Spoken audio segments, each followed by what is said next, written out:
Hello friends, स्वागत है आप सभी का आपके अपने चैनल में।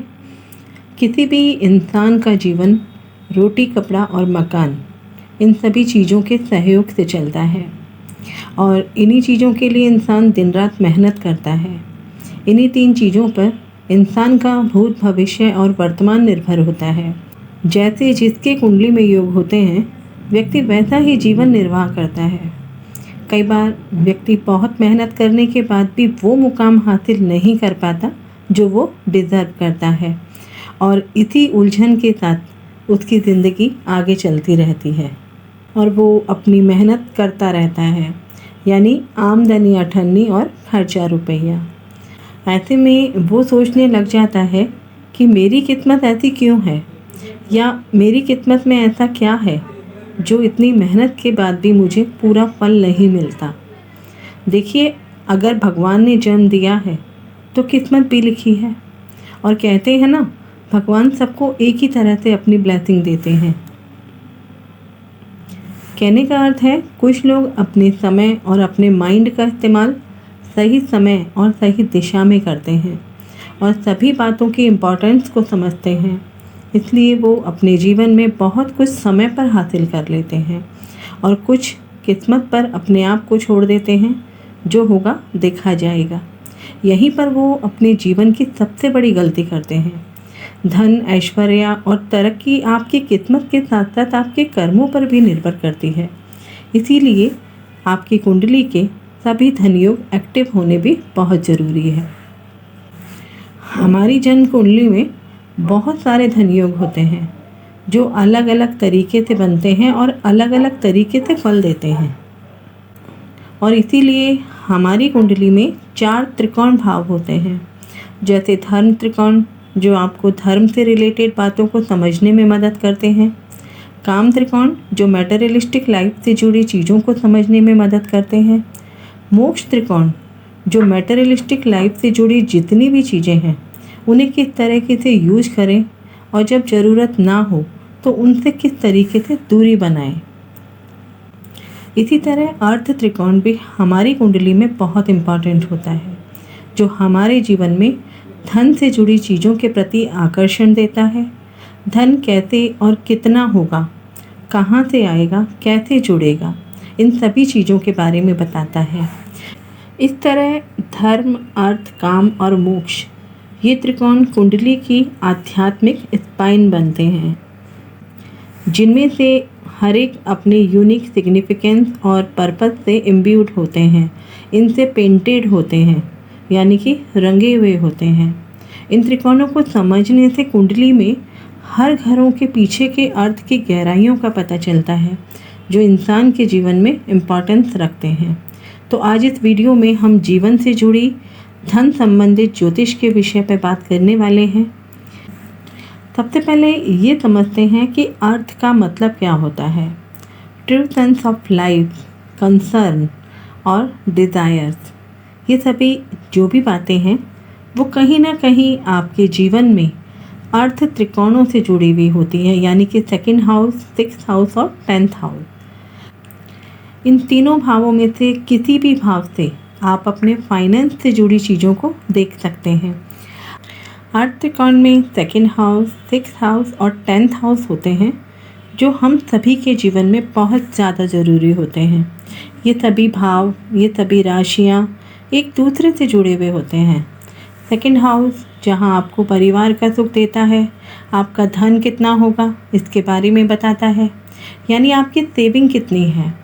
वृषभ राशि पृथ्वी तत्व की राशि होने के कारण धन के स्थायी सुख को भी रिप्रेजेंट करती है, यानी हैप्पीनेस ऑफ मनी।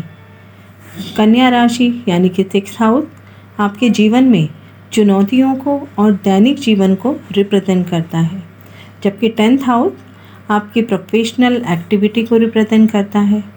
ये तीनों ही राशियाँ पृथ्वी तत्व की राशियाँ होती है, जो आपका धन, आपकी मेहनत और आपका व्यवसाय तीनों को स्थायी रूप देने में हेल्प करते हैं। इन घरों में ग्रहों की स्थिति और स्ट्रेंथ और आपकी मेहनत आपकी सफलता तय करती है। देवगुरु बृहस्पति, बुध और शनि इन तीनों भावों के कारक होते हैं, जो इन भावों को पावर देते हैं। इनकी एनर्जी इन भावों में होती है जो हमारी फिजिकल ग्रोथ को आकार देती हैं, उनको एक रूप देती हैं। अगर आप डिटेल में इनके बारे में जानना चाहते हैं तो इन सभी की वीडियो चैनल पर अपलोड है, आप चेकआउट कर सकते हैं। इन त्रिकोणों की जो पावर होती है वो आपस में एक दूसरे को सपोर्ट करते हैं। यदि एक भाव कमज़ोर है तो दूसरा भाव इसको सपोर्ट करता है। यानी अगर सेकंड हाउस आपका किसी कारण से कमज़ोर है तो 6th हाउस या 10th हाउस सेकंड हाउस को पावर देगा। इसे इस तरह से समझिए कि इस ब्रह्मांड में 3 पावर मौजूद हैं, 3 शक्तियाँ मौजूद हैं, ब्रह्मा, विष्णु और महेश, जो सृष्टि की रचना में, उसको चलाने में और उसके अंत में इन तीनों की भूमिका होती है। उसी तरह इन तीनों भावों की ऊर्जा भी एक दूसरे से लिए काम करती है। अगर आपकी कुंडली में देवगुरु बृहस्पति, बुध और शनि तीनों एक साथ बैठे हों या एक दूसरे को देखते हों, एक दूसरे के नक्षत्र या राशि में हो, तो भी ये धन योग बनता है। इस तरह से कुंडली में बनने वाला ये जो ट्रायंगल है या ये जो त्रिकोण है, इसकी अपनी बहुत बड़ी भूमिका होती है। जहाँ इन भावों की राशियाँ और इन ग्रहों की पावर, इनकी एनर्जी मौजूद होती है।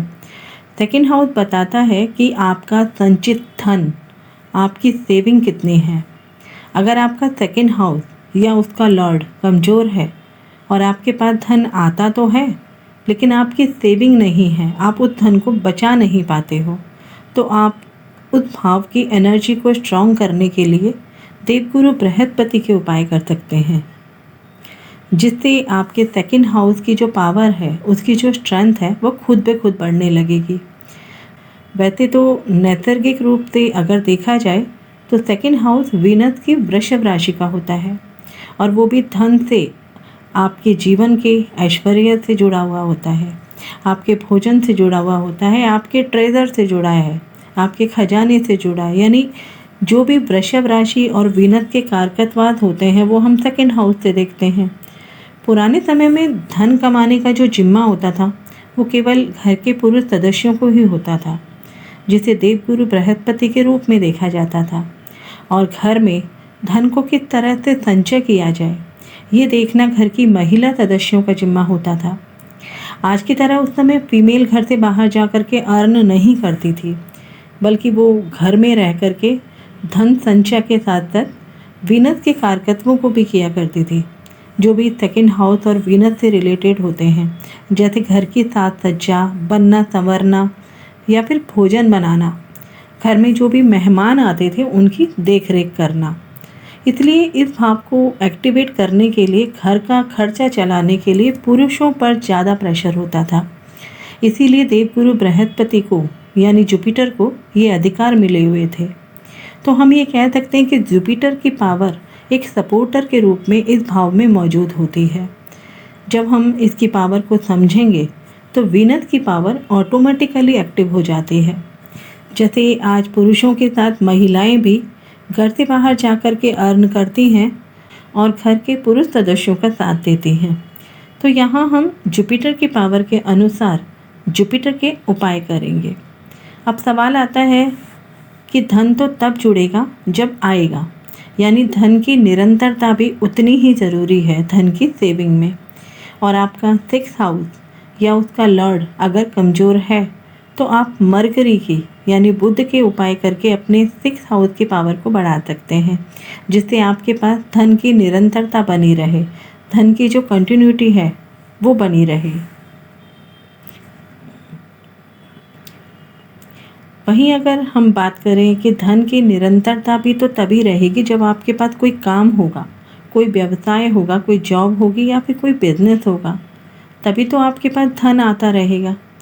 यदि आपकी कुंडली का 10th हाउस या 10th लॉर्ड कमज़ोर अवस्था में है, आपके पास कोई काम नहीं है, कोई व्यवसाय स्थायी रूप से नहीं है या कोई भी काम आपके पास टिक नहीं पाता है, आप उसका फ़ायदा नहीं ले पा रहे हो, तो आप इसके लिए शनि के उपाय कर सकते हैं। इस भाव में शनि की ऊर्जा एनर्जी के रूप में मौजूद होती है, जो आपके व्यवसाय, आपकी जॉब को एक स्टेबिलिटी देने में मदद करती है। एक सेंटेंस में अगर बोला जाए कि यदि कैरियर होगा यानी 10th हाउस तो धन आएगा, यानी सेकंड हाउस एक्टिवेट होगा। धन आएगा तो धन की निरंतरता भी रहेगी, यानी सिक्स हाउस। इस तरह ये तीनों ही भाव आपके जीवन में धन संबंधित परेशानियों से आपको मुक्ति दिला सकते हैं। त्रिकोण भावों का ये जो संबंध होता है वो 1, 5, 9 का संबंध होता है, जो एक दूसरे भाव को गहराई से एक्सप्रेस करते हैं। सिक्स हाउस जो है वो सेकंड हाउस की क्रिएटिविटी को एक्सप्रेस करता है। उसी तरह 10th हाउस सिक्स हाउस की क्रिएटिविटी को एक्सप्रेस करता है और सेकंड हाउस 10th हाउस की क्रिएटिविटी को एक्सप्रेस करता है। तो जैसा कि मैंने कहा कि ये तीनों भाव एक दूसरे को सपोर्ट करते हैं, जिसे हमने अभी समझा। आशा करती हूँ आपको इस एजुकेशनल वीडियो के माध्यम से बहुत कुछ सीखने को मिला होगा। तो वीडियो को लाइक, शेयर और चैनल को सब्सक्राइब करना ना भूलें। अगर आप भी अपनी कुंडली का विश्लेषण मुझसे करवाना चाहते हैं तो डिस्क्रिप्शन सेक्शन में मेरा नंबर और मेल आईडी है, आप उस पर मुझसे कांटेक्ट कर सकते हैं। मिलते हैं एक और ज्योतिष की इंटरेस्टिंग जानकारी के साथ। तब तक अपना और अपने परिवार का ख्याल रखें, सुरक्षित रहें। जय हिंद, जय भारत।